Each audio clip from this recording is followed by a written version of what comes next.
like that. You're gonna grab your stick like this. Like actually, if you ever played this. It's called a saber grip. Wrap your hands around it. It should not be too tight. And you can put your thumb straight up, which some people recommend, don't recommend, or you can put it to the side. Most of your grip is going to be coming from your pinky, your pointer finger, and your thumb. This grip is better than a hammer grip because a hammer grip, you don't get that extra control and finesse. So if you want to do shots like, can you turn to me, new mic? If you want to do like weird angle shots like that, it's really hard to control with a hammer grip because your thumb doesn't like direct. That's the basic grip. Your guard. You obviously want your guard out in front of you. A further guard is better because it cuts angles sooner. So if I'm fighting new Mike, my guard's like this, and he comes to hit in, see how much space he can take. If I'm like this, I can block those angles while keeping his stick away and keeping my stick closer to him, which is like the goal, right? I want my stick here, okay? So there's very different guards. I recommend something called a dynamic guard. You don't really have to have like stiff karate man when you're fucking fighting. It can just be flowing, but you have like guards that intersect his stick and make him choose to go either high or low. Always hold your stick, but make him choose go high or low. You have guards that deny one side, so I'm denying my out lane because I don't want him to hit my outside arm. And these are things that you can kind of test against certain fighters. Like if you walk up to Zuko or Brian and he's always hitting your outer arm, block it. Go out here and put your guard there and make him have to fake it out. It adds an extra step. So you can have outside guard, you can have the inside guard, you can have a high guard, low guard, you can have like a fool's guard, which is no guard at all. I wouldn't recommend that if you're in this class, to be honest with you. But eventually, all these things pretty much help you form like a game plan overall of how to tackle a specific person, because one set technique doesn't work for everyone. That's why I said like kind of think about how this person is killing you and then guard accordingly, okay? And then you can kind of game plan off that. The basic blocks from pretty much every single guard is called the house, and you'll see I pretty much form the house. So here it's like a reef, right? And you want it to be at the furthest point at which you can catch the block. You know, like I said earlier, you don't want it too close to you. So here, side, I mean, this guard doesn't really get used, but it can be like a block or a stab, like that or that. But for example, if what I meant earlier by you want to be the furthest point, if new Mike wants to hit my chest, right? So just throw it at my chest, like slash in right here, right? I want to figure out what is the furthest point I can keep my hand away from my body.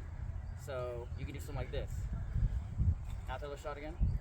Okay, so if I moved it closer to me, he gets a little bit closer. I don't want that. So I can have the same guard by moving my hand, you know, less towards me, meaning I take more space in the fight and I can hit him faster.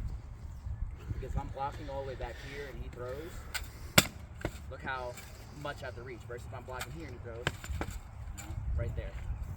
So literally, you can sit in the mirror. I used to do it in the shower because I was a nerd when I first, you know, I would sit there. I don't care. I would sit there and just practice this with my hand, like getting used to it. Because the less you're thinking about it. Did you win against the water? Yes. I would say I did until I ran out of hot water, and then it was pretty much over. But You win, I'm out. so practice that, get used to that muscle memory. Try to break the muscle memory. A lot of people do this thing, like throw a shot at me, they'll do like that, and it feels like it's working because you're just like hard mashing out the way. The thing is, the block might have worked, but what do you do if he wasn't actually throwing there? So if I go, and I'm like, oh, I'm dead. That's why the house guard, keeping your hand somewhere further out to kind of like in this little circular center and focusing on the house is going to be the best thing for blocking. Strikes. You have 3 basic strikes. You have, taught this when I joined. You have your slot, which is up and down. Technically, side to side too. But slots, slashes, and your stabs. All right. The advanced shots off of that, or the advanced shots that you see, like stuff like this or like this, the cool stuff called wraps, are pretty much 2 of those shots, or like kind of like 1.5 of those shots mixed together. All right, so really, when you're fighting someone, think about when you're catching a block, what is the People are gonna hear that fastest, horse most in this video and be optimal like, what shot you the can throw?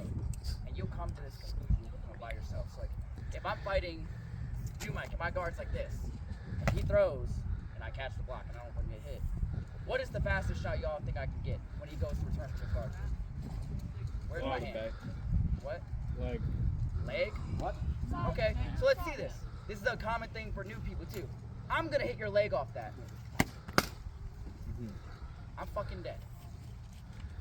Legs is not the closest thing to me. So the closest thing to me would be forearm. And I said the reason I said the closest and most optimal is because the leg is, it's an easy shot. But this is where fighting gets more advanced. That requires me to move my level, moving my hitbox, like my shoulders, things that can really get me one-shotted, closer to him. And if I do hit his leg, I have to expect him to just stand there. Like, it's New Mike just gonna, oh yeah, nice leg. No, he's gonna chop my shoulder. So, and I'm moving my guard out the way because my stick is going here. Your attack is your defense. So, you don't want to just swing for a leg there. You want to think, okay, quickest, most optimal, go back to that guard. Forearm. Because where's my guard? Safe. All right? That's why I said think of taking space in the fight. Because if I'm pushed out like that, he can't do anything. And my guard is here. So my shot was here, my guard was here. I didn't move much. And if he throws back, I have my block ready, okay? So, and that's where, if you guys literally just focus on catching a block, when you're sparring, don't spar to win, spar to get better. And eventually you'll win. Catch the block and think, or really just try something like, okay, I'm gonna try to swing for his outside arm. Why did that not work? Because he just stabbed me. He got there first. Okay, so I know the stab is coming. Then you could do something called a fake. So let's say I'm fighting New Mike, and he throws at me a chop. I block. I throw here, but as I throw, he doesn't care about his life. He just does a low stab. He doesn't even block. And I fight him again. He does that 3 more times. There's the point where you go, okay, take a step. This guy does not care about guarding his arm because he knows I can hit his arm. He can just stab me. I'm gonna fake the shot. So now we covered blocks, strikes, fakes. We're gonna go with fakes. So I could fake it. So he goes here. Wait, go throw the first shot. Here, I go like that. He goes to stab me, and I kill him. All right? And that's where you start to really pick up because you're like, okay, I can fake here. Or this guy likes to throw twice at me. I can throw a fake and make him throw there. And fighting will continue to snowball until you reach a point of where you're fighting the person and like what worked the fight before doesn't work anymore. It's just constant mental game. Fighting is like 80% mental. Being buff and fast is nice because it makes things that don't typically work for someone who's not as athletic work, but it's really not that much. So we'll go into fakes a little bit. You have 2 types of fakes. You have like pump fakes. We really have 3 types of fakes. Pump fakes, loop fakes, body fakes. It's best if you use a combination of pretty much a body fake and like either a pump or a loop. So a pump is, that's it. Alright, that's literally a fake. Typically, the better fighters you're fighting will react to that more. So if I'm fighting New Mike, I know that if I'm doing this, he probably doesn't care. He's gonna go, I don't care. Because he knows that's not a real shot. But if I hit New Mike 40 times with just that, right, and I go, he's like, oh, that's a real shot, it's coming. So that's a pump fake. They're very good because they're safe. Loop fakes are very fancy. It makes everyone think you're good when you kill people with them because it's so cool. So you can do stuff like, right? It's like, oh, but really, it's just like, it's just a distraction to make them go, oh, fuck. Okay, so loop fakes, you can go like in front of their face. Be careful, don't do that too much. You go in front of the face, you can go around their body. But the main thing of loop fake is a big shot to make your opponent freeze, and then you get momentum. The pump, pretty much, yeah, your elbow in their computer. The pump fake is just typically best to fake a shot where you kill them with so like I said, if I kill New Mike with that outer arm shot over and over and I fake it, he's gonna go to block it, and I get his inside. Okay? Well, yeah, but then he could have came to your guard and, yeah. So, A body fake, which I was automatically doing because it's just built into my muscle memory, is when you're like moving your body with it. So you're leaning. So I know when I throw a shot, I take a step forward and I do that. So I'm gonna do the same thing. A body fake could just be, if you're sorting board, you just walk up and go. That's it. Or you twist. You don't want to throw yourself too much out of position when you're throwing the fakes, but you have to kind of think about what makes them look real. Alright? You can't throw a shot a certain way that you like to do and then throw your fake differently. Because someone good who's paying attention is gonna go, what the fuck is that? You know? It's like that's not a real shot. If I'm fighting New Mike and I go like, what am I gonna do out of that? Nothing. There's nothing I can do. But if I go like, he's like, oh, he's coming in. He's throwing a real shot. So you have to sell the fake. Yes. We can go over wrap shots a little bit. I don't want to go over too much because it's basics. If you keep it short, people are going to take it. So I said earlier that you have your 3 basic shots, your slot, your slash, your stabs, and how wraps are pretty much those things combined. Let's say I want to wrap New Mike's hip right here, so just move your arm.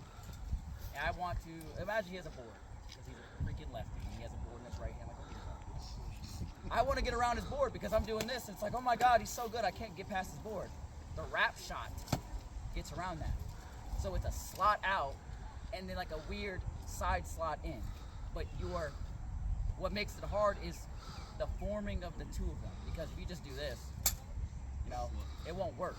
So you have to use your body mechanics to like kind of take your force and rotate it. You don't want to do it too much with the wrist, because then if he stuffs it, your wrist is going to scream like mine did. So slot out, rotate using that momentum, and use your tip to get in. The main thing is that tip. You need your tip to get. You need your tip to get. You gotta get your tip wet. All right. Promise or nothing else. Just that. It works. But you need to get your tip in. That's why it's a wrap, because your tip is going to create that angle to get in. So let's say, yeah. So if I throw this shot right here, but just keep your hand out like you're blocking it, right? See where my tip is at landing? I need to make him get hit by the tip. So if I rotate, You're rolling your wrist. see how my tip is now hitting him? All because of the angle. So I can throw a wrap shot to get around. That's all it is. So I can't really sit and teach you how to throw the wrap. It's kind of like gotta do it. you have to just do it. You gotta practice it. It's wonky. Yeah, you gotta Tim used to say there's nothing like this sport. You know, in boxing is kind of everything straightforward. You are literally throwing as hard and fast as you can while rotating your joints, all right? Right. I'm going to tell you right now, you do enough wrap shots. I've already tore my rotator cuff at like 23. I'm 25 now. Tore both of them, actually. So, You got 2. Yeah. I tore both. He said he tore both. No, he said he was like, he's 25. So, 26. these things are going to hurt you when you do them for hours on He's a hours. 5-year-old. But you'll know you're doing a proper wrap shot when you have the speed, the power, and it hurts the least. Yep. Let's say that. Most of the time it doesn't hurt at all, but it won't hurt the most, okay? It's like when you throw a wrap, right? It's coming straight down, right? Coming down, it comes out a little bit, and you're just rotating your wrist. See? Right, you're turning your hand. You just want to see the top of your knuckles. Boom. It's kind of like you're snapping a whip too. All shots are kind of like that. Kind of windy. You're snapping it. The wrap shot's the same thing. You're like snapping it last second, but you're focusing on just the tip. You want to hit me with the first 6 inches of your sword. Okay. For those of you who use round swords, right, it's going to come a lot easier, right? But your form's probably going to be shit. If you're using a flat, you have to do it right, or you're going to flat somebody. Yeah. Omni for life, though. Fuck that shit. Because once you get good at wraps, you can start changing the angle of every wrap, because like the timing will change. And if you're fighting someone who's used to like a certain timing, you just doing that little extra like turn, sometimes they'll move their block out the way. But that's for like That's way more. class. That's not last. Advanced combat. Advanced combat, you know. Any questions about literally anything? Anything in the world. I don't care. Dope. Okay. All right, let's fucking fight. Hey, that was good. Yeah.